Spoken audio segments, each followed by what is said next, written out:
간 수치가 올라가려면 상당히 많이 먹어야 되고 상당히 비만이어야 되고 고도 비만 정도 돼야 될 정도로 간은 무리고 나름 많은 역할을 해서 정상을 유지하려고 온갖 힘을 쓰다가 그 벽을 넘어서게 되면 말씀하신 것처럼 간 수치가 올라가고 이상 신호가 나타나게 됩니다. 네, 그럴 때는요. 오히려 이렇게 간경화나 간암 같이 심각한 경우에는요, 간 수치가 안 나오는 경우도 있어요. 간 수치라는 게 보통 이제 간이 파괴되면서 나오는 효소의 혈액 내 효소의 양을 말하는데 이게 완전히 굳어져 버리거나 손상이 심한 경우에는 안 나온다고 해서 안심을 할 수는 없고 반드시 초음파 검사라든지 다른 뭐 종양 표시자라든지 병행해서 종합적으로 판단을 하셔야 됩니다. 선생님, 그러면 옛날에 얘기 들어보니까 간에 병이 나면 잘 먹고 잘 쉬면 된다고 그랬거든요.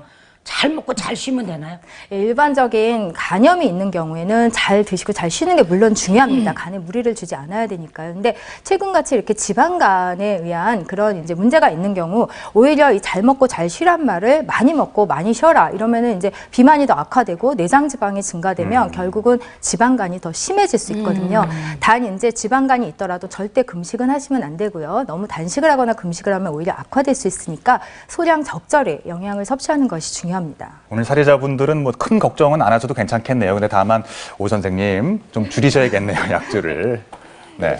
줄여야겠습니다. 네. 말로만요? 근데요, 이제 예. 저희가 지방간에 대해서만 짚어봤지만 다른 심각한 간 질환도 좀 봐야겠죠. 뭐 예. 간염이 이제 생기면 간경화 또 간암까지도 이어질 수 있다 이런 얘기 들었거든요. 네, 우리나라 간 질환에 말씀드린 이제 비만, 알코올성도 있지만 그 외에 가장 심각한 건 아까 신 교수님이 얘기하신 것처럼 바이러스성 간염입니다. 간암의 주된 원인의 한 70%, 75%는 B형 간염, C형 간염이 한 10%, 또 알코올이나 지금 이제 비만에 의한 원인도 한 5%씩 된다고 되어 있습니다. 네, 네. B형 간염이 가장 위험하군요. 저 사진을 직접 그 간의 상태를 찍은 것이 있다고 하는데 한번 보시면서 말씀 나눠볼까요? 지금 보시는 사진은 이제 정상간입니다. 보시면 아주 윤택이 있고 예쁘네요. 표면이 아주 곱고 예쁘지 않습니까? 아주 신선한 초콜릿 컬러. 네, 근데 만성간염이 되면 일단 뭔가 유효기간을 지난 듯한 초콜릿 조금 상한 푸석푸석해지는. 느낌, 네. 그리고 간경변을 보시면 일단 크기가 쪼그라드는 그 표면이 아직 거칠은 우둘투둘한 표면을 보이고 있고요. 여기에 더 진행되면 크기가 큰 결절, 저 정도 크기면은 간암이 동반되어 있는 간경화입니다. 그래요. 근데요, 선생님, 그 간은요, 반을 잘라도 재생이 된다는 얘기 들었거든요. 그럼 그 안 부위만 있는 데만 잘라내면 되는 건가요?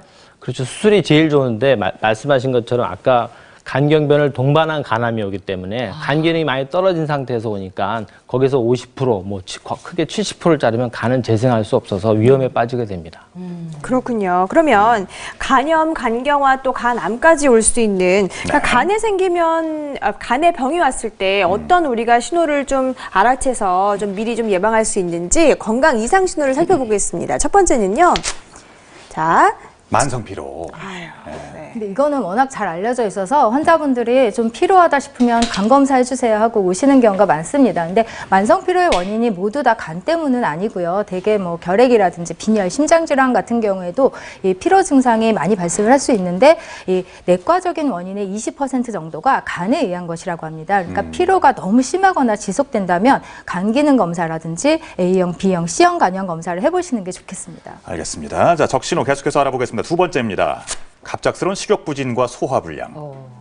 네, 이게 이제 간은 웬만해서 증상이 잘 안 나타난다고 했는데요. A형 간염처럼 급성으로 오거나 굉장히 심각한 경우에는 이 아무래도 간에서 이제 지방이라든지 탄수화물 소화, 대사가 이루어지기 때문에 이 오심이나 구토, 복통과 같은 소화기계 증상이 나타날 수 있습니다. 네. 자, 세 번째 살펴볼게요. 세 번째는 어두워지는 안색 그리고 황달이 오는 경우. 네, 보통 이제 이렇게 얼굴이 그러면은 간이 나쁜 게 아닌가 생각이 되는데요. 네. 우리 간의 중요한 작용 중에 하나가 이 빌리루빈이라는 물질의 대사입니다. 이게 이제 황색을 좀 띠게 되는데 예, 가장 먼저 이제 눈에 공막, 흰자이죠. 공막에 침착이 되고 그 다음에는 이제 점차 피부로 퍼질 수가 있습니다. 이렇게 신생아들처럼 간 기능이 미숙한 경우에 이 신생아 황달이라는 것도 있는데요.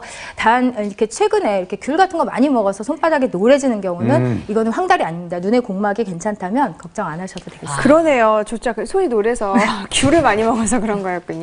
자, 네 번째 알아보겠습니다. 이상신은 어떤 게 있을까요? 아, 변 색깔이 변하는군요. 대변과 소변. 보통 이 빌리루빈이 간에서 대사가 되면 대변으로